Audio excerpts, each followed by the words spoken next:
الحمدللہ علی کل حال والصلاة والسلام علی صاحب حسنہ و جمال اما بعد فاعوذ باللہ السمیع العلیم من الشیطان الرجیم بسم اللہ الرحمن الرحیم فاذکرونی اذکرکم واشکروا لی ولا تکفرون یا ایہا الذین آمنوا استعینوا بالصبر والصلاۃ ان اللہ مع الصابرین آمنت باللہ صدق مولانا العظیم وصدق رسولنا بلاغ المبین ونحن علی ذلک لمن الشاہدین والشاکرین والحمد للہ رب العالمین ان اللہ وملائکتہ یصلون علی النبی یا ایہا الذین آمنوا صلوا علیہ وسلموا تسلیما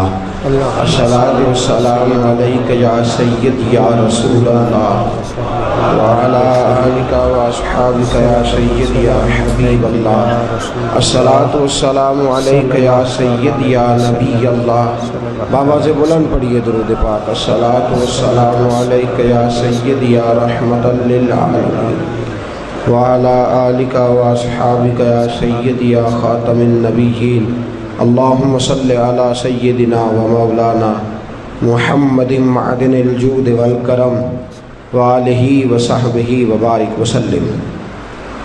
ہر قسم کی تعریف و توصیف اللہ جل جلالہ کے لیے، ہر قسم کے درود و سلام نبی مکرم نور مجسم شفیع معظم۔ حمد و صلوات کے بعد عزیز دوستوں، بزرگوں اور بھائیوں، اسلامی تربیتی کورس کی چھٹی نشست میں ہم سب حاضر ہیں۔ صبر اور شکر عنوان گفتگو ہے۔ اللہ کریم نے قرآن مجید سورہ بقرہ میں ارشاد فرمایا فاذکرونی اذکرکم، تم مجھے یاد کرو میں تمہیں یاد کروں گا، واشکروا لی ولا تکفرون، میرا شکر ادا کرو اور ناشکری نہ کرو۔ یا ایھا الذین آمنوا استعینوا بالصبر والصلاۃ، اے ایمان والو صبر اور نماز سے مدد مانگو۔ ان اللہ مع الصابرین، بے شک اللہ صبر کرنے والوں کے ساتھ ہے۔ دو آیہ کریمہ اللہ کریم نے پہلی آیہ مقدسہ میں شکر کی بات ارشاد فرمائی، واشکروا لی، میرے لیے شکر کرو، ولا تکفرون، اور کفران نعمت نہ کرو، نعمتیں استعمال کر کے ناشکری نہ کرو۔ اور اگلی آیہ مقدسہ میں فرمایا کہ صبر کرو، صبر کے ساتھ اپنے اوقات کو گزارو۔ شکر اور صبر دونوں لازم و ملزوم ہیں۔ سید عالم نور مجسم آقا کریم صلی اللہ علیہ وسلم نے فرمایا شکر آدھا ایمان ہے اور صبر آدھا ایمان ہے۔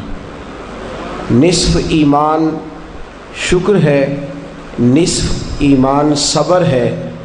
جب دونوں انسان کو مل جاتے ہیں تو اس کا ایمان مکمل ہو جاتا ہے۔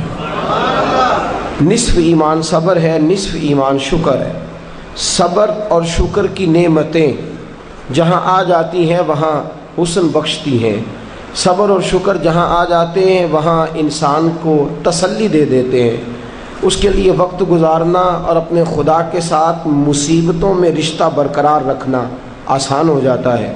ایک دوسری روایت جو حضرت صہیب رومی رضی اللہ تعالیٰ عنہ سے مروی ہے، مشکات شریف میں موجود ہے، محبوب دو عالم صلی اللہ تعالیٰ علیہ وسلم نے فرمایا مومن کی ہر حال میں خیر ہی خیر ہے، مومن کو ہر حال میں خیر ہی نصیب ہوتی ہے۔ اگر نعمت ملے تو شکر کر کے ثواب لے لیتا ہے، نہ ملے تو صبر کر کے ثواب لے لیتا ہے۔ ہر حال میں اس کے لیے خیر ہی خیر ہے، اجر ہی اجر ہے۔ اگر اس کو نعمت میسر آ گئی، اللہ کا احسان ہو گیا تو شکر کیا، جب شکر کیا تو بھی ثواب لے لیا، اگر نہ ملی تو صبر کیا اور صبر کر کے بھی ثواب لے لیا، تو ہر حال میں مومن کے لیے خیر ہی خیر ہے۔ عزیز دوستو، صبر کے معنی رک جانے کے ہیں۔ مفردات میں امام راغب علیہ رحمہ نے فرمایا کہ اس کا معنی ہے رک جانا، اور 3 درجات کے اندر اس کو تقسیم کیا، 3 درجات کے اندر اس کو تقسیم کیا۔ حضرت علامہ شورانی رحمۃ اللہ تعالیٰ علیہ لکھتے ہیں، آپ فرماتے ہیں صبر کا پہلا درجہ یہ ہے کہ گناہ چھوڑنے پہ صبر کرے۔ ہمارے نزدیک صبر صرف اتنی بات ہے کہ مصیبت آئی تو صبر کرنا، حالانکہ یہ صبر کا سب سے چھوٹا درجہ ہے۔ مصیبت پہ صبر کرنا تیسرے درجے کا صبر ہے۔ سب سے پہلا صبر یہ ہے کہ گناہ چھوڑ دے، شہوت چھوڑ دے، رزق حرام سامنے موجود ہو چھوڑ دے، بری نظر کرنے کے مواقع موجود ہوں لیکن اللہ سے ڈر جائے، گناہ کرنے کا موقع میسر آئے لیکن باز آ جائے، صبر کر جائے، نفسانی خواہشات بھی ہوں، نفس چاہتا بھی ہو، طاقتیں بھی موجود ہوں، پھر بھی رک جائے، تو یہ صبر کا سب سے پہلا درجہ ہے۔ پہلا درجہ ہے گناہ چھوڑنا، اور صبر کا دوسرا درجہ ہے نیکی کرنا، نیکی پر استقامت اختیار کرنا۔ سردی کا موسم ہے، بستر گرم ہے، اٹھیں گے تو بستر چھوڑنا پڑے گا، وضو کریں گے تو ٹھنڈ لگے گی، مسجد جائیں گے تو ٹھنڈی ہوا چھوئے گی۔ اب بڑا مشکل ہے مسجد جانا، لیکن اس نے صبر کیا، بستر چھوڑ دیا، وضو کر لیا، مسجد چلا گیا، تو یہ نیکی پر اس نے صبر کیا۔ بڑا مشکل کام ہے، رمضان کا مہینہ ہو، سحری کی ہو، نیند بڑی آ رہی ہو، پنکھا چل رہا ہو، بستر بچھا ہو، لیکن چھوڑ چھاڑ کے حسین مہرج حال درس سننے چلے آنا، نیکی پر صبر کرنا اور استقامت کے ساتھ صبر کرنا، گرمی کے موسم میں بیٹھ کر کے خدا رسول کی رضا کے لیے آنا، تو نیکی کے کاموں پر صبر کرنا، یہ دوسرے درجے کا صبر ہے۔ اور اللہ نے کوئی مصیبت ڈال دی، 2 قسم کے مصائب آتے ہیں انسانوں پر۔ ایک، کبھی ہم سے خطا ہو جاتی ہے، اور رب فرماتا ہے وما اصابکم من مصیبت فبما کسبت ایدیکم، تم پر جو مصیبتیں آتی ہیں وہ اس لیے آتی ہیں کہ میں تمہارے گناہوں کی کوئی چھوٹی موٹی سزا دنیا میں ہی دے کے تمہیں آخرت کی سزا سے بچا لیتا ہوں، کوئی چھوٹی موٹی مشکل دنیا میں ڈال کے۔ وما اصابکم من مصیبت فبما کسبت ایدیکم، فرمایا تم پر جو مصیبتیں آتی ہیں وہ تمہارے اپنے ہاتھوں کی وجہ سے آتی ہیں، تمہارے ہاتھوں کے کسب کی وجہ سے آتی ہیں۔ وَيَعْفُو عَنْ كَثِيرٍ، اور بہت سارے گناہ تو میں ویسے ہی معاف فرما دیتا ہوں، سب پر تو سزا دیتا ہی نہیں، کچھ تمہارے گناہوں پر سزا دیتا ہوں۔ مصیبت آتی ہے، ایک انسان پر مصیبت وہ آتی ہے جو اس کی غلطیوں کی وجہ سے آتی ہے، اور ایک مصیبت وہ آتی ہے جب اللہ اسے آزمانا چاہتا ہے۔ وَلَنَبْلُوَنَّكُمْ بِشَيْءٍ مِّنَ الْخَوْفِ وَالْجُوعِ وَنَقْصٍ مِّنَ الْأَمْوَالِ وَالْأَنفُسِ وَالثَّمَرَاتِ وَبَشِّرِ الصَّابِرِينَ، فرمایا میں ضرور تمہیں آزماؤں گا، میں ضرور تمہیں آزماؤں گا، خوف دے کر، جانوں مالوں پھلوں کی کمی دے کر، اور اگر تم نے صبر کیا تو میرے محبوب انہیں جنت کی اور میری رحمت کی خوشخبری سنا دیجئے۔ 2 قسم کی مصیبتیں آتی ہیں، ایک مصیبت وہ ہوتی ہے جو انسان کے اپنے گناہوں کی وجہ سے، اس کی اپنی غلطیوں کی وجہ سے، اس کی اپنی کوتاہیوں کی وجہ سے آتی ہے، اور ایک میرے دوستو وہ مصیبت ہوتی ہے جو اللہ کی طرف سے آزمائش بن کے آتی ہے۔ ہم گناہگاروں پر جو مصیبت ہوتی ہے وہ اللہ تبارک و تعالیٰ کی طرف سے بعض اوقات ہماری خطاؤں کی سزا ہوتی ہے، اور اگر کوئی نیک بیمار پڑ جائے تو اس کی اللہ آزمائش فرما رہا ہوتا ہے، اس کی اللہ آزمائش کرتا ہے، اللہ تبارک و تعالیٰ اس پر فضل فرماتا ہے، اس کی آزمائش کرتا ہے۔ پھر ان مصیبتوں پر جو شخص صبر کرے، اپنے آپ کو روکے، جزا و فضا سے روکے، آہذاری سے روکے، شکوے شکایت سے روکے، رب فرماتا ہے اگر میری رضا پہ راضی ہو گیا تو ان اللہ مع الصابرین، باقی نیکیوں پر میں ثواب دیتا ہوں، اور جو کوئی صبر کرتا ہے رب فرماتا ہے میں اس کا بن جایا کرتا ہوں، صبر کرنے والوں کے ساتھ ہو جاتا ہوں، صبر کرنے والے کی معیت میں ہو جاتا ہوں، صبر کرنے والے کو اپنا قرب عطا فرما دیتا ہوں۔ تو صبر کرنا صبر کا معنی کیا ہے؟ ایک ہے بیٹا فوت ہوا، 10 دن جم کے روئے، چلائے چیخے، بڑا کچھ کیا، اور 10 دن کے بعد کسی نے پوچھا کیا حال ہے؟ جی صبر آ گیا ہے۔ یہ صبر نہیں ہے، یہ صبر نہیں آیا، یہ زخم صحیح ہو گیا ہے، اب آہستہ آہستہ زخم بھرنے لگا ہے۔ یہ صبر نہیں، وقت ایک مرہم ہے، اب تو مرہم آ گیا ہے تیرے زخموں پر، یہ صبر نہیں۔ صبر کیا ہے؟ صبر یہ ہے کہ عین اس وقت جب مصیبت آئی، عین اس لمحے جب پتا چلا کہ جوان بیٹا آنکھوں کے سامنے دم توڑ گیا ہے، اس نے کہا انا للہ و انا الیہ راجعون، یہ اللہ کی طرف سے تھا، اللہ ہی کی طرف رجوع کر گیا۔ عین مصیبت کے وقت سید عالم صلی اللہ علیہ وسلم نے فرمایا، روایت مشکات میں موجود ہے، دیگر کتب احادیث میں موجود ہے، فرمایا انما صبرہم عند الصدمۃ الاولی، فرمایا صبر یہ ہے کہ عین صدمے کے وقت جس نے صبر کیا، عین صدمے کے وقت، عین مصیبت کے وقت، عین اس وقت جب اس پر دکھ کا پہاڑ آیا، عین اس وقت جس نے صبر کیا، وہ اصل صابر ہے۔ حضرت ایوب علیہ السلام، توجہ ہے آپ کی میری بات پہ؟ نیند آ رہی ہے کہ چھا رہی ہے؟ آ رہی ہے کہ چھا رہی ہے؟ مجھے کل ایک ساتھی نے بتایا، کہنے لگے آپ مجھے بار بار جگاتے ہیں، مجھ پہ نیند آتی نہیں، مجھ پر چھائی جاتی ہے، تو آپ جگاتے ہیں تو میں کوشش بڑی کرتا ہوں پر چھائی ہوتی ہے، اگر میں ادھر سے جاگتا ہوں تو اس طرف سے آ جاتی ہے، ادھر جاگتا ہوں تو پیچھے سے آ جاتی ہے، تو بنیادی طور پہ آئی نہیں ہوتی، میرے اوپر چھائی ہوتی ہے۔ تو میرا خیال ہے وہ ایک آدمی کی بات ہے، اب آپ سارے نا یہ پروگرام بنا لیجئے گا، اور کل آپ بھی یہی مسئلہ بتانا شروع کر دیں کہ یہ آ نہیں رہی ہے، چھا رہی ہے، یہ صرف اس ایک دوست کے ساتھ مخصوص بات۔ حضرت ایوب علیہ السلام اللہ کے نبی ہیں، 18 سال جناب ایوب علیہ السلام کو اللہ نے صحت عطا فرمائی، تندرستی عطا فرمائی، اونٹ اتنے تھے کہ گنے نہیں جاتے تھے، گائیں اتنی تھی کہ شمار نہیں کی جاتی تھی، بکریاں اتنی تھیں کہ شاید کوئی ایسی حویلی موجود نہ ہو جہاں ان کو سنبھالا جا سکے۔ فرشتے کہنے لگے مولا تو کہتا ہے تیرا یار ہے، اور وہ تو مال کے اندر لگا ہوا ہے، وہ تو اعلیٰ قسم کے مکانات میں، جائیدادوں میں، 7 بیٹے ہیں اور جوان بیٹے ہیں، وہ تو ہر وقت بچوں سے پیار کرتا رہتا ہے، تو کہتا میرا یار ہے۔ اللہ نے فرمایا وہ میرا یار ہے، میں دلوں کے بھید جانتا ہوں، تم کہتے ہو تو آزمائش کر لیتے ہیں، یاری تیری سونا پر ازمائشاں تیریاں اگ، اے سونا پرکھیا جامدائی پہلو نال لگاں دے لگ، آزمائش کر لیتے ہیں۔ آزمائش، حضرت ایوب علیہ السلام کی فصلوں کو آگ لگ گئی، فصلیں ساری اجڑ گئیں، جانوروں کو بیماری آئی تو ایک ہی دن میں سارے اونٹ مر گئے، 2 دن گزرے تو ساری گائیں ساری مر گئیں، بکریاں بھی ایک بیماری کا شکار ہو گئیں۔ جناب ایوب اور آپ کی زوجہ گھر سے باہر نکلے تو زلزلہ آیا، ایک ہی دن میں 7 بیٹے، ایک ہی دن میں وارث شاہ مان کری نہ وارثاں دا، رب بے وارثاں کر کے مار دئی، 7 بیٹے ایک ہی دن میں۔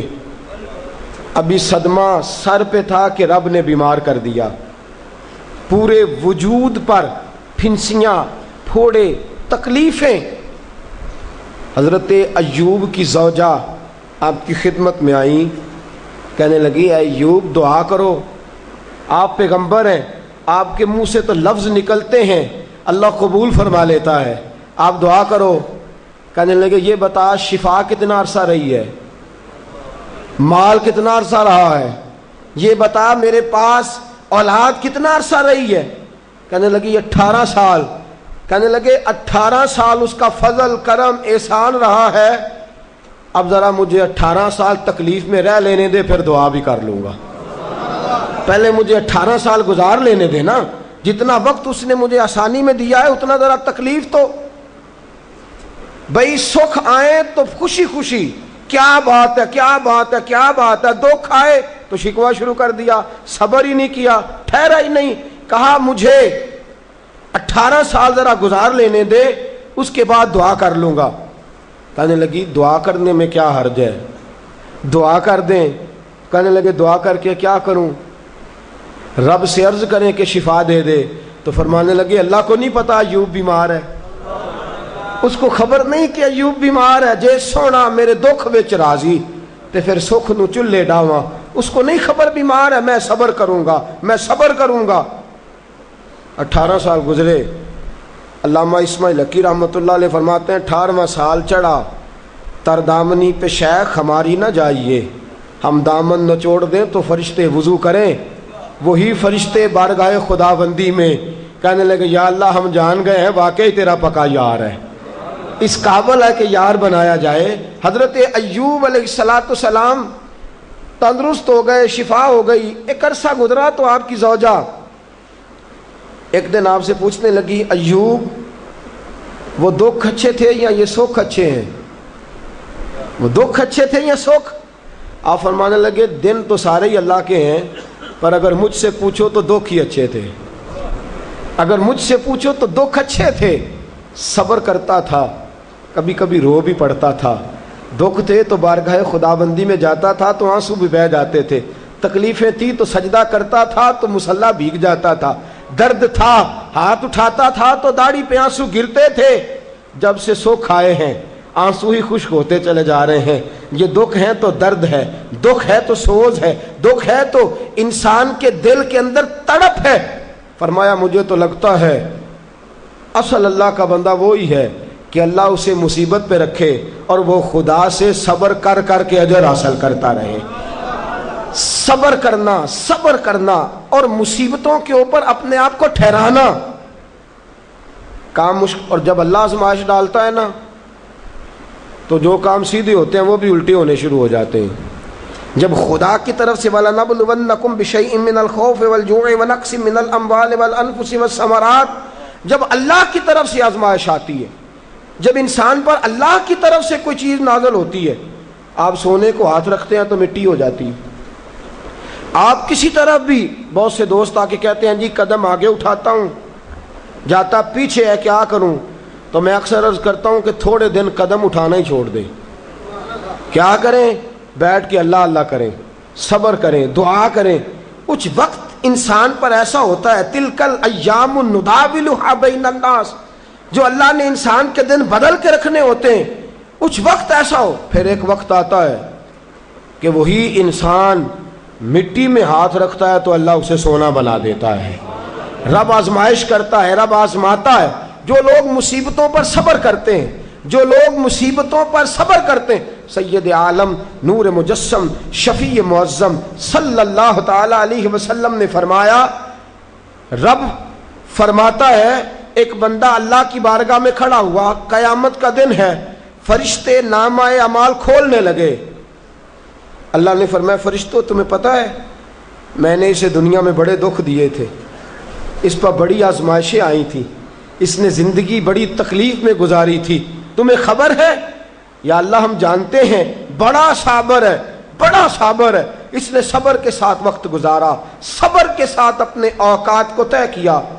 رب فرماتا ہے جو اتنا صبر کرے میں اس کا نامہ اعمال ٹٹولوں، اس کا نامہ اعمال کھولتے ہوئے مجھے شرم آ رہی ہے، سارا کچھ لپیٹ دو اور بغیر حساب کتاب اسے جنت میں داخل کر دو۔ یہ صبر کرنے والا ہے، یہ صبر کرنے والا ہے۔ مجھے حیا آتی ہے کہ یہ صبر، بڑی گاڑی دیکھ کے بھی صبر کرنا چاہیے۔ اگر موٹر سائیکل ہے نا تو بڑی گاڑی دیکھ کے ذرا، اور جس کے پاس بڑی گاڑی ہے نا وہ بھی ذرا موٹر سائیکل والے کو ہارن تھوڑے ہی دے، وہ بھی ذرا صبر کرے، اس لیے کہ اس کو مل گئی ہے تو کوشش سے نہیں ملی، خدا کے فضل سے ملی ہے۔ دونوں ذرا صبر کا مظاہرہ کریں۔ وہ بڑی گاڑی والا ہارن پہ ہارن بجایا جاتا ہے، کہتا ہے یہ موٹر سائیکل والے کو تو عقل ہے ہی نہیں، یہ تو رستہ دیتا ہی نہیں، وہ یہ کہہ رہا ہے، اور گزرا ہے تو موٹر سائیکل والا کہتا ہے اللہ نے تجھے دے دیا گاڑی، تو تیرا دماغ بڑا اونچا ہو گیا ہے، تیرے پاس نہ ہوتی تب میں تجھ سے پوچھتا۔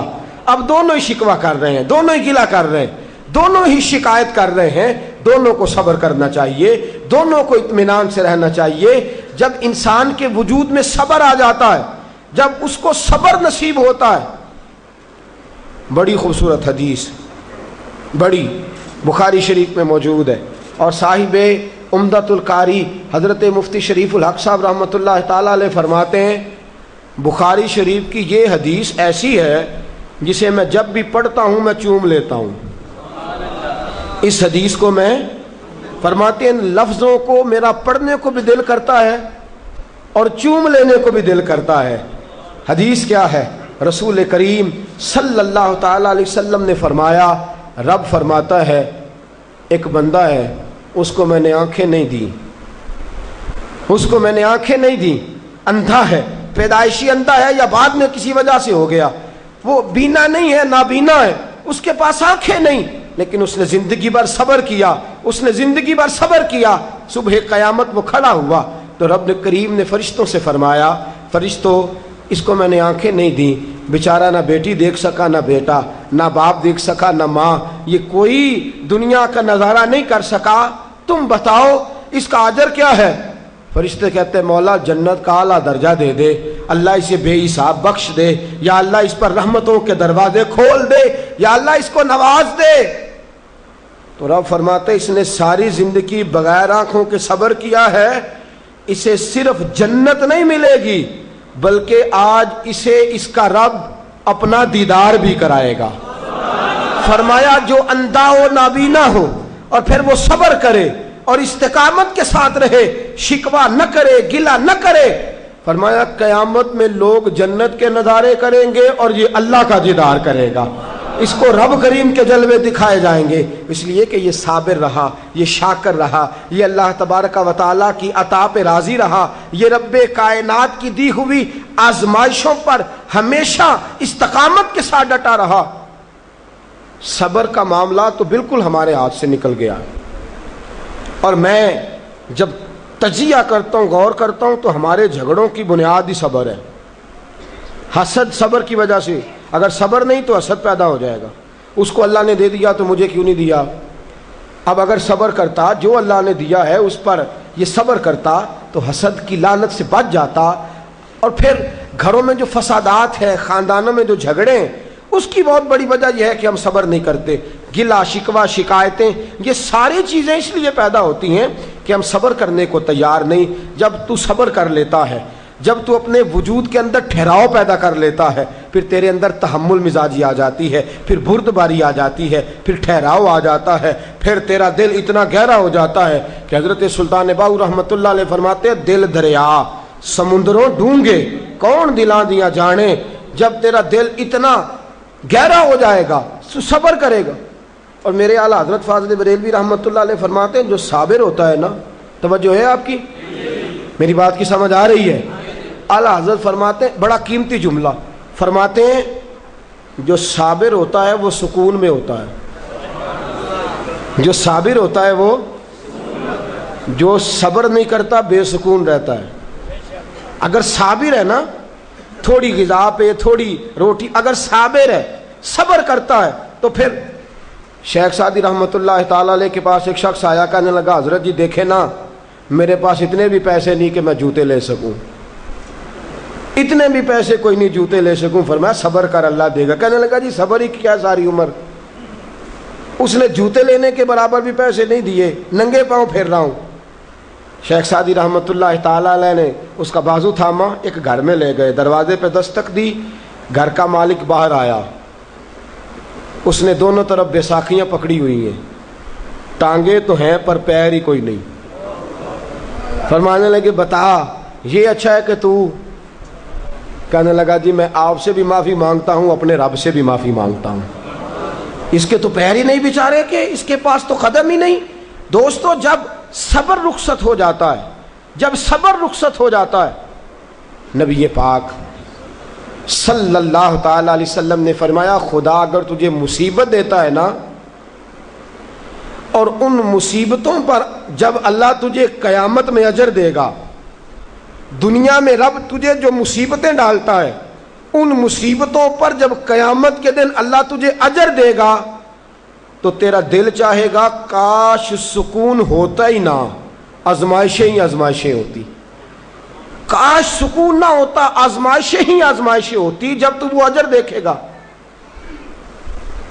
نبی پاک صلی اللہ علیہ وسلم نے فرمایا جب کسی کا بچہ انتقال کر جاتا ہے نا، ہاں بات بڑی مشکل ہے، کام بڑا مشکل ہے.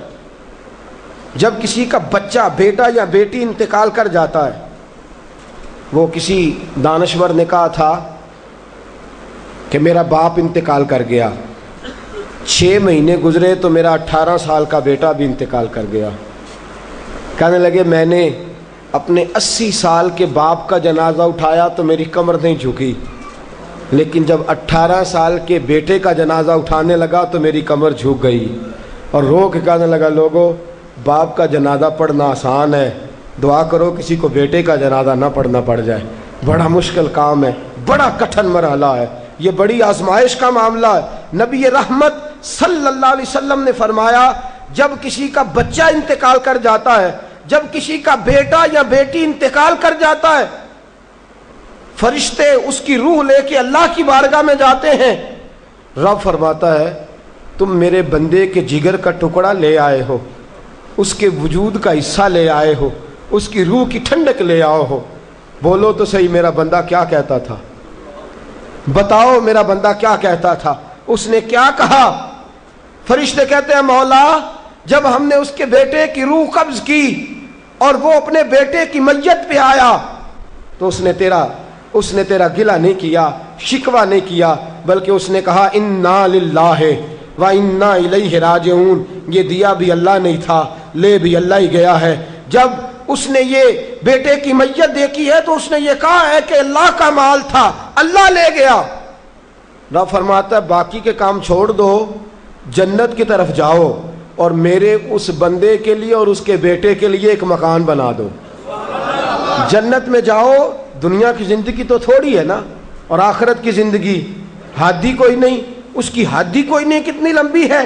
فرمایا دنیا میں تو کٹھے نہیں رہ سکے، اب جنت میں مکان بنا دو، اس میں اس کا باپ بھی رہے گا، یہ بھی رہے گا.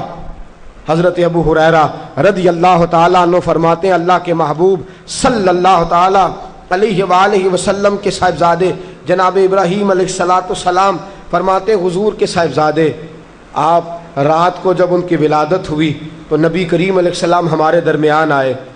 جاگیے ذرا غور فرمائیے گا بات پہ. سید عالم صلی اللہ علیہ وسلم تشریف لائے اور ہم نے حضور کے چہرے کو چمکتے دیکھا، ہم نے آنکھوں میں ایک خوبصورتی، ایک رنگ ڈھنگ دیکھا. ہم نے کہا یا رسول اللہ موڈ مبارک بڑا اچھا ہے، حضور کوئی خیر کی خبر ہے؟ فرمایا مجھے مبارک دو، اللہ نے مجھے بیٹا عطا فرمایا ہے، میرے آنگن میں پھول کھلا ہے، خدا نے مجھے بیٹے کی دولت سے نوازا ہے، میرے آنگن میں پھول کھلا ہے. فرماتے ہیں اگلے ہی دن، ایک روایت ہے کچھ عرصے کے بعد، ایک روایت ہے اگلے ہی دن ظہر کے بعد میرے محبوب نے پیار کرنے کے لیے بیٹا اٹھایا اور صاحبزادے کی سانسیں اکھڑنے لگی.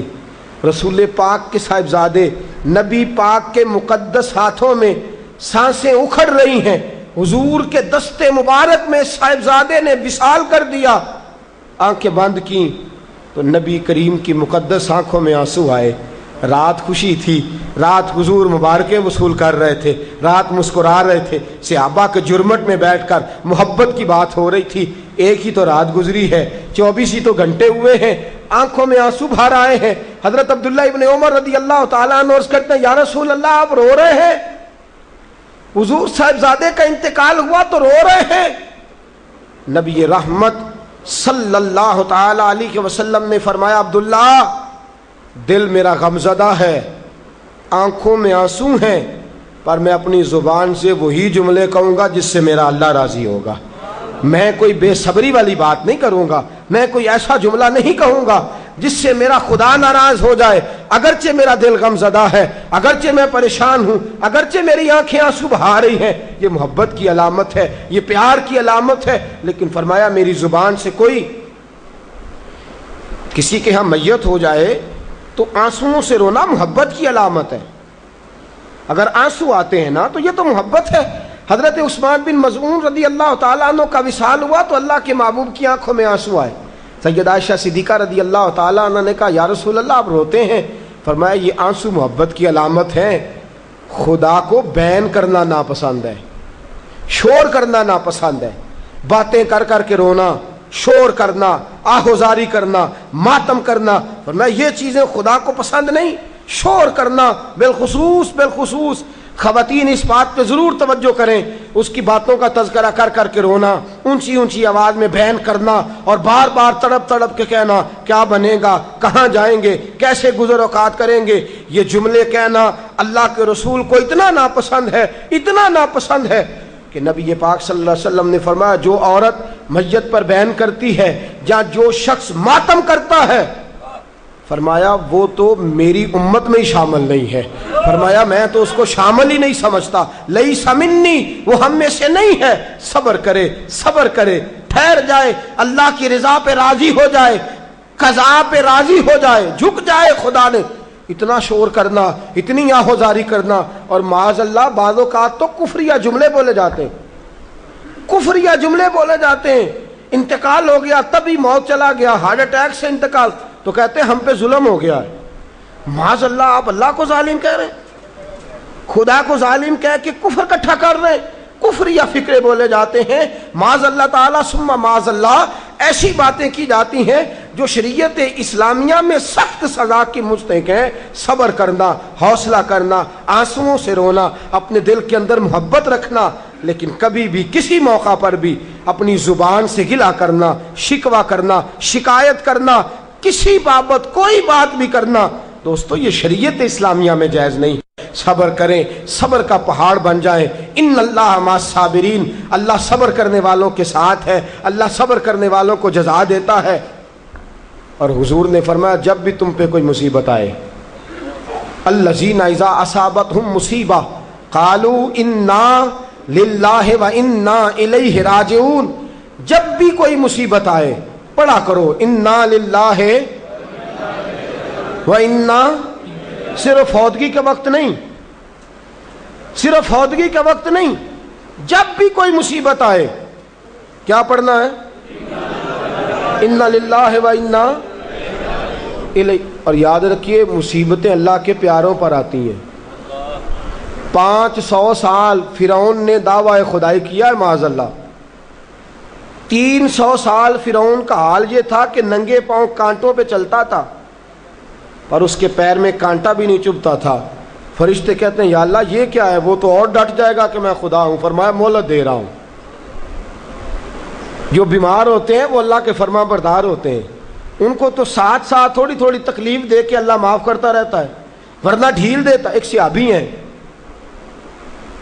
طبقات ابن سعد میں روایت ہے، ایک صحابی اپنی بیوی سے کہتے ہیں پانی لاؤ.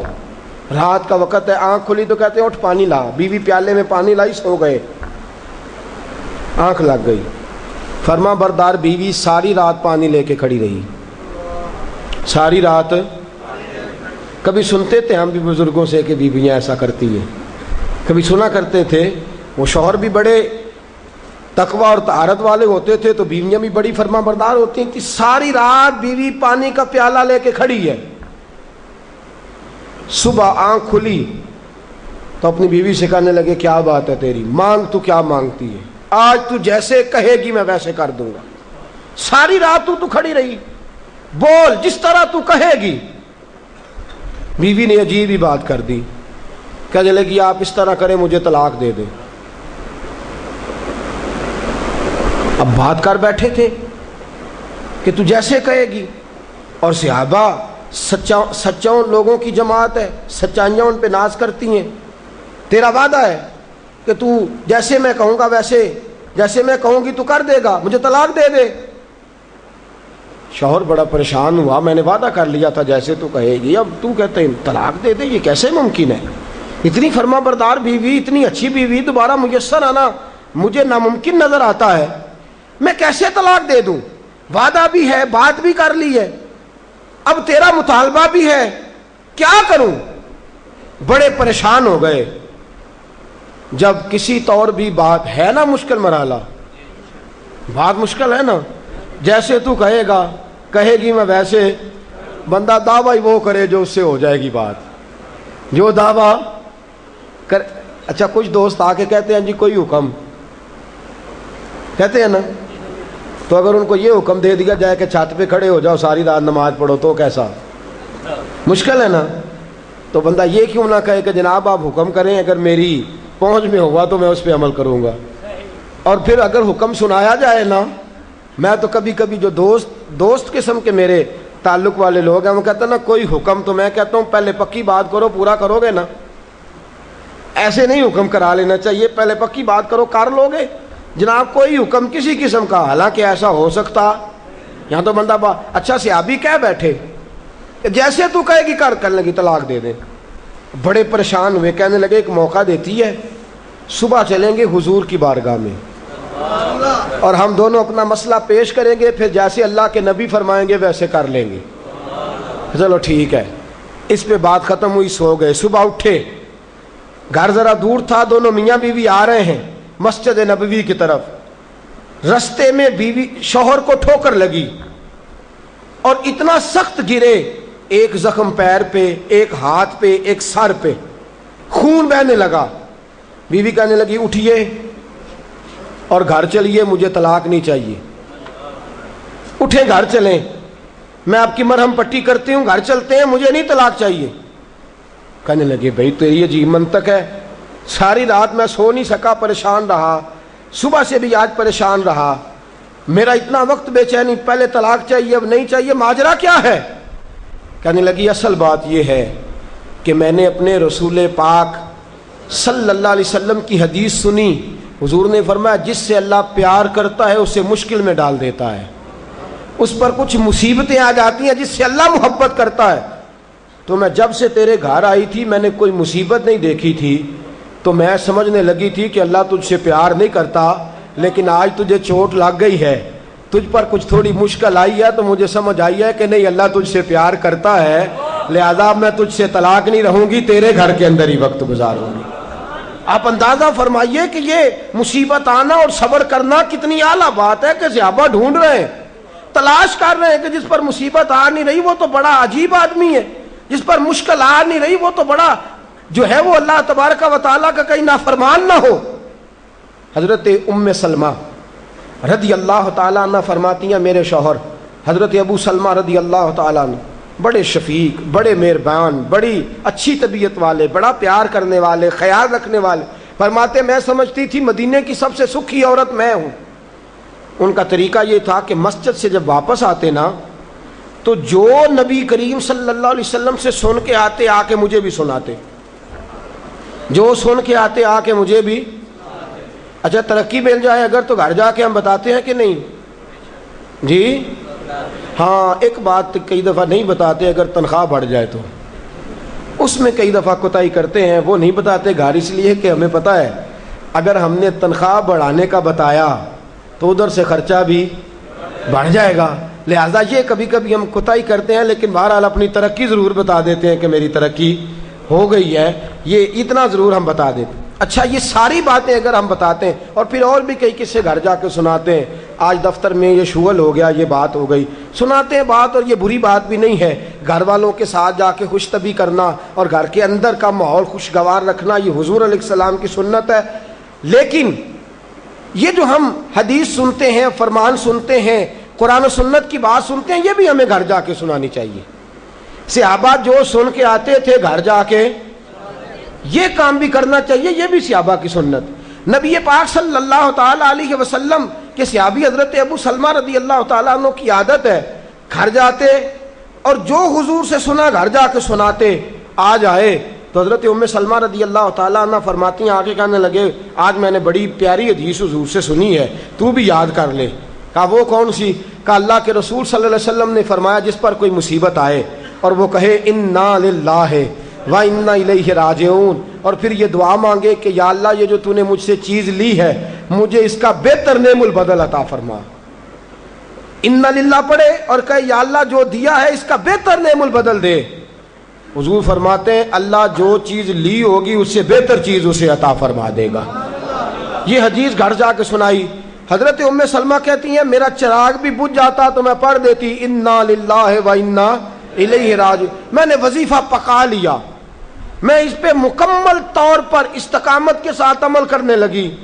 فرماتی ہے مجھ پر ایسی مصیبت آئی جو میرے لیے بڑی مشکل ہو گئی، میرے شوہر حضرت ابو سلمہ انتقال کر گئے۔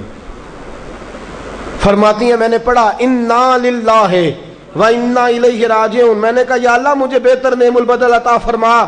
فرماتی ہیں پڑھ تو لیا، حضور کے فرمان پر یقین بھی تھا، لیکن دل میں خیال تھا کہ ابو سلمہ سے اچھا شوہر تو مجھے مل ہی نہیں سکتا، اس سے زیادہ دھیما تو مجھے مل ہی نہیں سکتا۔ اور فرماتی ہیں پھر میں سوچتی تھی اب میری عمر بھی جوانی کے نہیں، بڑھاپا آ گیا ہے، رنگ بھی گورا نہیں، بچے بھی میرے پاس ہیں، کیسے بہتر نعم البدل ملے گا؟ اور دوسری جانب حضور کی حدیث ہے کہ اگر تم مصیبت کے وقت پڑھو گے انا للہ و انا الیہ راجعون، مصطفیٰ کا فرمان بھی بدل نہیں سکتا۔ جو دن کو کہہ دیا دن ہے تو دن نکل آیا، جو شب کو کہہ دیا شب ہے تو رات ہو کے رہی۔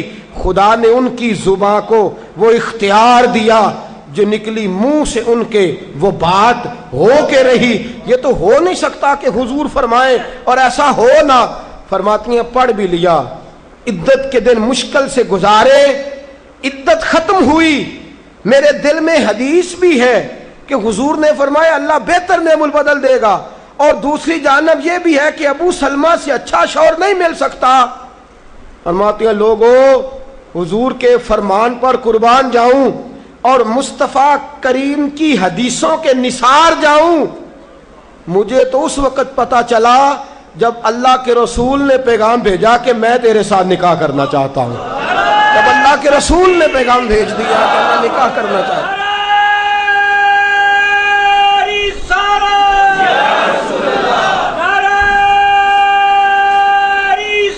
حضرت ام سلمہ ام المومنین رضی اللہ تعالیٰ عنہ فرماتی ہیں جب مصطفیٰ کا پیغام آیا تو فرماتی ہیں فوراً میرے لب پہ درود آیا، فوراً میرے لبوں پہ سلام آیا۔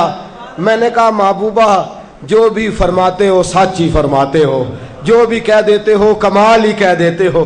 یا رسول اللہ میں کہتی تھی مجھے ابو سلمہ سے اچھا شوہر نہیں مل سکتا، اللہ نے مجھے کائنات میں سب سے اچھا شوہر عطا فرما دیا ہے، کائنات میں سب سے۔ میں نے صبر کیا اور حضور کے فرمان پر عمل کیا کہ مصیبت آئے تو کہو انا للہ و انا الیہ راجعون۔ میں نے صبر کیا، شکر کیا، اللہ نے مجھے دھرتی پہ سب سے اچھا شوہر دیا۔ اور حضرت ام المومنین ام سلمہ رضی اللہ تعالیٰ عنہ عرض کرتی ہیں یا رسول اللہ میرا رنگ بھی گورا نہیں، حضور عمر بھی میری بڑھاپے کے قریب ہے، بچے بھی ہیں، روپ بھی نہیں تو میرا رنگ بھی نہیں، میری رومی ورگی چال بھی نہیں تو میرا جامی ورگا عشق، حضور کوئی ایسی چیز نہیں جو آپ کے قابل ہو۔ یا رسول اللہ تو امیر حرم میں غریب بے نوا، تو کجا من کجا۔ میرے حبیب نے فرمایا ام سلمہ تیرے پاس غربت بھی ہے، پریشانی بھی ہے، بچے بھی ہیں، مجھے پتہ ہے کوئی تیرا سہارا نہیں بنے گا، اور جس کا کوئی سہارا نہ بنے اس کا میں بنا کرتا ہوں۔ فرمایا اس لیے تیرے ساتھ نکاح کرنا ہے تاکہ تجھے سہارا میسر آ جائے۔ میرے رسول پاک نے فرمایا تو مصیبتوں پر آہوزاریاں نہ کر، شکایتیں نہ کر، صبر کر، صبر کا پہاڑ بن۔ اور اعلیٰ حضرت فاضل بریلوی نے لکھا ہے، آپ فرماتے ہیں جتنا کوئی بڑا صابر ہوگا اتنا اللہ کے قریب ہوگا، جتنا صبر زیادہ ہوگا اتنا قرب زیادہ ہوگا۔ صبر کرنا سیکھیں، تھوڑے رزق پر صبر، اللہ کی طرف سے آنے والی آزمائش پر صبر۔ باپ بھی تھوڑا صبر کرے، اگر بیٹے نے اپنا گھر بسا لیا ہے تو اب تھوڑا صبر کرے، اطمینان کے ساتھ وقت گزارے۔ اماں بھی تھوڑا صبر کرے، بیٹا اسی کا رہے گا، تھوڑا صبر کرے۔ بہو بھی اگر آ گئی ہے نا وہ بھی تھوڑا صبر کرے، ذرا اطمینان کے ساتھ رہے۔ اس کو کسی نے جنا ہے، کسی نے اس کو پالا ہے، کسی نے اس کو بیاہا ہے، وہ ذرا صبر کرے، اطمینان۔ ہمارا جو صبر ہے وہ صبر نہیں رہا تو فساد آیا ہے، صبر نہیں رہا تو اختلاف آیا ہے، صبر نہیں رہا تو نفرت آئی ہے، صبر نہیں رہا تو بغض آیا ہے، صبر نہیں رہا تو حسد آیا ہے۔ جہاں صبر نہ ہو وہاں درجنوں مصیبتیں ہوتی ہیں، اور جہاں صبر ہوتا ہے وہاں خدا کے جلوے ہوتے ہیں، جہاں صبر ہوتا ہے وہاں اللہ کا کرم ہوتا ہے، جہاں صبر ہوتا ہے خدا کی عطا ہوتی ہے۔ باقی عبادتوں پر ثواب ملتا ہے اور صبر پر رب رحمان ملتا ہے۔ ان اللہ مع الصابرین، اللہ صبر کرنے والوں کے، اللہ صبر کرنے والوں کے۔ اپنے اندر حوصلہ پیدا کریں، بردباری پیدا کریں، تحمل مزاجی پیدا کریں، ٹھہراؤ پیدا کریں، حوصلہ پیدا کریں۔ امام اعظم ابو حنیفہ بڑی آخری اور بڑی سخت بات، امام اعظم ابو حنیفہ رحمۃ اللہ علیہ، والدہ کی عمر 90 سال سے زیادہ ہے، آپ کے والد صاحب انتقال کر گئے۔ امام اعظم کا ایک حاسد، اور ایک تو ہے نا امام صاحب عالم بڑے تھے، شیخ بڑے تھے، امام صاحب امیر بھی بڑے تھے، اللہ نے مال و دولت میں بھی بڑا فضل فرمایا، صاحب حیثیت آدمی تھے۔ ایک آپ کا حاسد آیا، حسد کرنے والا، اور آ کے کہنے لگا بڑی کڑی بات، تلخ بات جس پہ انسان مارنے مرانے، کہنے لگا ابو حنیفہ میں نے سنا ہے آپ کے ابا جی انتقال کر گئے۔ امام صاحب فرمانے لگے ہاں۔ کہنے لگے سنا ہے آپ کی اماں بڑی خوبصورت ہیں، میرے ساتھ نکاح نہیں کر دیتے؟ اب یہ کتنے غصے کی بات ہے، کتنے جلال کی بات ہے، کس قدر تلخ بات ہے۔ امام صاحب فرمانے لگے میری اماں عاقلہ اور بالغہ ہیں، میری ماں عقل والی ہیں اور بالغ ہیں، میں ان سے پوچھوں گا، اگر ان کا نکاح کا ارادہ ہوا تو آپ کو اطلاع دوں گا۔ امام صاحب فرماتے ہیں میرے دل میں غصہ تو آیا، لیکن وہ صبر والی ساری حدیثیں بھی مجھے فوراً یاد آ گئی۔ فرماتے ہیں میں نے فوراً صبر کر لیا، اور میں نے کہا اماں عاقلہ بالغہ ہے، پوچھوں گا، اگر ان کا نکاح کا ارادہ ہوا تو آپ کو اطلاع دوں گا۔ کہتے ہیں یہ کہہ کے میں نے اپنے دل میں کہا مولا اتنے لمبے بھی امتحان نہ لیا کر، کوئی ماں کے بارے میں صبر کیسے کرے، کوئی باپ کے بارے میں صبر کیسے کرے، یا اللہ اتنے دل میں کہا، لیکن مولا میں نے تیری رضا کے لیے صبر کر لیا ہے، اور میں نے حوصلے کا دامن نہیں چھوڑا۔ امام صاحب اٹھے، ابھی چند قدم آگے بڑھے تھے کہ وہ آدمی تڑپنے لگا، اتنا تڑپا کہ اس کی روح پرواز کر گئی۔ لوگ کہنے لگے امام صاحب اسے کیا ہوا؟ کہنے لگے ابو حنیفہ کے صبر نے اس کی جان لے لی ہے، ابو حنیفہ کے صبر نے اس کی، فرمایا اتنا صبر کر، اپنے مخالف کے مقابلے میں اتنا صبر کر، اتنا صبر کر، اتنا صبر کر کہ اس کی جان ہی لے لے۔ تو صبر کرے گا تو اللہ تیرے ساتھ ہو جائے گا۔ امام صاحب فرماتے ہیں وہ انتقال کر گیا تو فوراً میں نے کہا یا اللہ تیرا فرمان سچا ہے، ان اللہ مع الصابرین، واقعی تو میرے ساتھ ہے، میں نے صبر کیا تو ساتھ ہے۔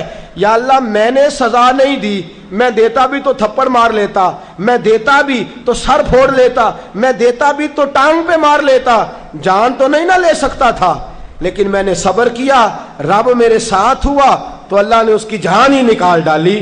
ابو حنیفہ کے صبر نے اس شخص کی جان لے لی۔ صبر کیجئے، صبر کیجئے، صبر کیجئے، جس کے پاس صبر کا دامن آ گیا وہ انسان کامیاب ہو گیا، اس کو خدا کی معیت نصیب ہو گئی، اس سے اللہ کا قرب میسر آ گیا۔ اور جو بے صبر ہے وہ بے سکون ہے، جو بے صبر ہے وہ لڑائی کرے گا، حسد کرے گا، جھگڑا کرے گا، بغض رکھے گا، بڑا کچھ کرے گا۔ اعلیٰ حضرت فاضل بریلوی کو خط آئے، کسی میں گالیاں لکھی ہیں، کسی میں کچھ لکھا ہے۔ آپ کے ایک مرید تھے حضرت ملک العلماء مولانا ظفر الدین صاحب بہاری رحمۃ اللہ تعالی علیہ، کہنے لگے حضور میں ان لوگوں پہ مقدمے کروں گا جنہوں نے آپ کو گالیاں دی ہیں۔ اعلیٰ حضرت فرمانے لگے میری فلاں الماری سے خط نکال کے لاؤ۔ اس میں سے خط نکال کے لائے تو لکھا تھا کہ آپ تو بہت بڑے امام ہیں، آپ تو مجدد ہیں، آپ تو غوث اعظم کے نائب ہیں، آپ کی کیا بات ہے؟ فرمانے لگے جنہوں نے میری تعریفیں کی ہیں پہلے ان کو جائیدادیں تقسیم کرو نا، جنہوں نے تعریفیں کی ہیں پہلے ان میں جائیدادیں بانٹو، اور پھر جو میرے مخالف ہیں ان پر مقدمے کر لینا۔ آنے لگے حضور جائیدادیں تو ہم نہیں بانٹ سکتے۔ فرمانے لگے پھر مجھے صبر کرنے دو، مجھے امید ہے میں صبر کروں گا تو اللہ مجھے زیادہ اجر عطا فرمائے گا۔ صبر کا دامن تھام کے رکھیں، صبر پر عمل کریں، اگر صابر ہو گئے تو خدا کی معرفت نصیب ہو گئی، اور اگر ہمارے اندر صبر ہی نہیں، صبر اور قرار ہی نہیں، تو پھر ہم تو پاؤں میں پڑی چیز نہیں پکڑ سکتے، پھر تو ہم زندگی گزار ہی نہیں سکتے، پھر تو ہر چیز ہمارے لیے بوجھ نظر آئے گی۔ اللہ صبر اور شکر کی توفیق عطا فرمائے، ہمیشہ مدحت خیر الانام میں گزرے، دعا ہے یہ عمر درود و سلام میں گزرے۔ آخر دعوانا ان الحمدللہ۔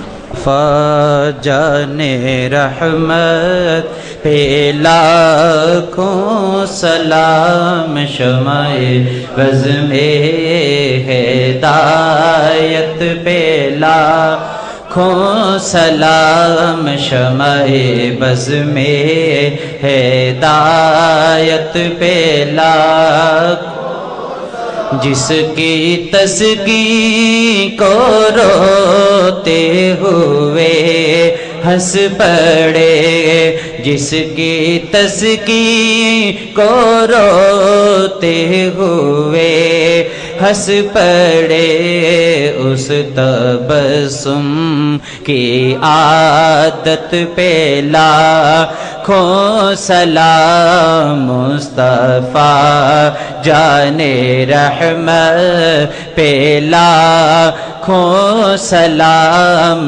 شمع بز میں غریبوں کے آقا پہ بے حد درود ہم غریبوں کے آقا پہ بے حد درود ہم غریبوں کے آقا پہ بے حد درود ہم غریبوں کے آقا پہ بے حد درود ہم غریبوں کے آقا پہ بے حد درود ہم فقیروں کی سرور پہ لاکھوں سلام مصطفیٰ جان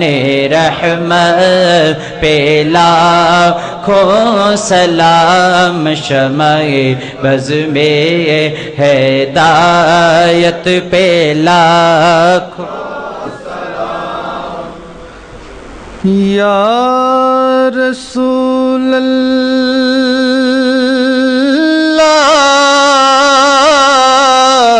تیرے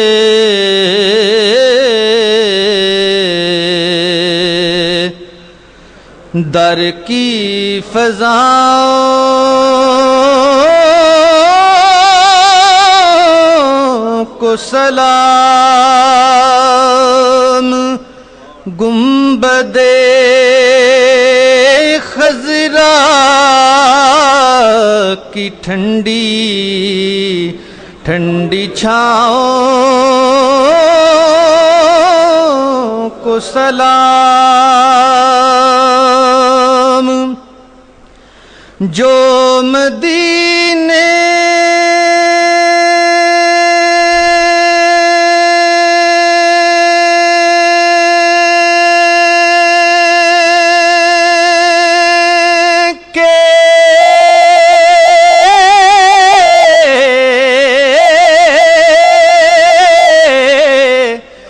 گلی کوچوں میں دیتے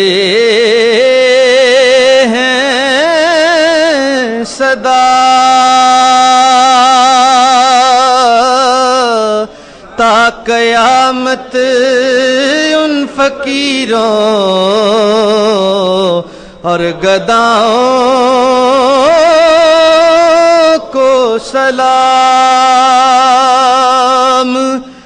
والہانہ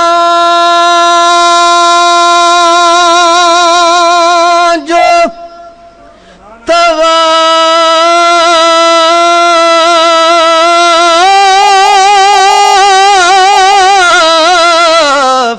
روضائے اقدس کریں مست و بے خود وجد میں آتی ہواؤں کو سلام یا رسول اللہ تیرے در کی فضاؤں کو سلام مولانا محمد معدن الجود والکرم وعلی آلہ وصحبہ وبارک وسلم۔ اللہ کریم ہماری حاضری کو درجہ قبولیت عطا فرما، مولا کریم جذبوں میں خلوص عطا فرما، مولا کریم اپنے ذکر و فکر پر کامل پابندی کی توفیق عطا فرما، مولا کریم سجدوں کا ذوق عطا فرما، عبادتوں کا شوق عطا فرما، تلاوتوں کی لذت سے آشنا بنا دے۔ مولا کریم رمضان المبارک کی ساری برکتیں عطا فرما، ساری سعادتیں عطا فرما۔ مولا کریم ہم پہ نگاہ لطف و کرم فرما، جو بیمار ہیں انہیں شفا دے دے۔ اللہ جو مقروض ہیں قرضوں سے رہا کر دے، جو تنگ دست ہیں انہیں وسعت عطا کر دے، جو بے گھر ہیں صاحب گھر کر دے، بے اولادوں کو صاحب اولاد کر دے، اولاد والوں کی اولادوں کو فرما بردار کر دے۔ اللہ علیہ وسلم کی دولت لازوال عطا کر دے۔ مولا کریم ملک پاکستان کی خیر فرما، مولا اندرونی بیرونی سازشوں سے محفوظ فرما۔ اللہ جتنے دوست دور و نزدیک سے چل کے آتے ہیں قدم قدم پہ کروڑوں برکتیں عطا فرما، بے حساب نعمتیں عطا فرما، لا تعداد رحمتیں عطا فرما۔ اللہ کریم ماؤں بہنوں بچیوں کو جزائے خیر عطا فرما، عزت کی چادریں عطا فرما، ان کے دکھوں کو سکھوں سے تبدیل فرما، اپنے اپنے گھروں میں باوقار زندگیاں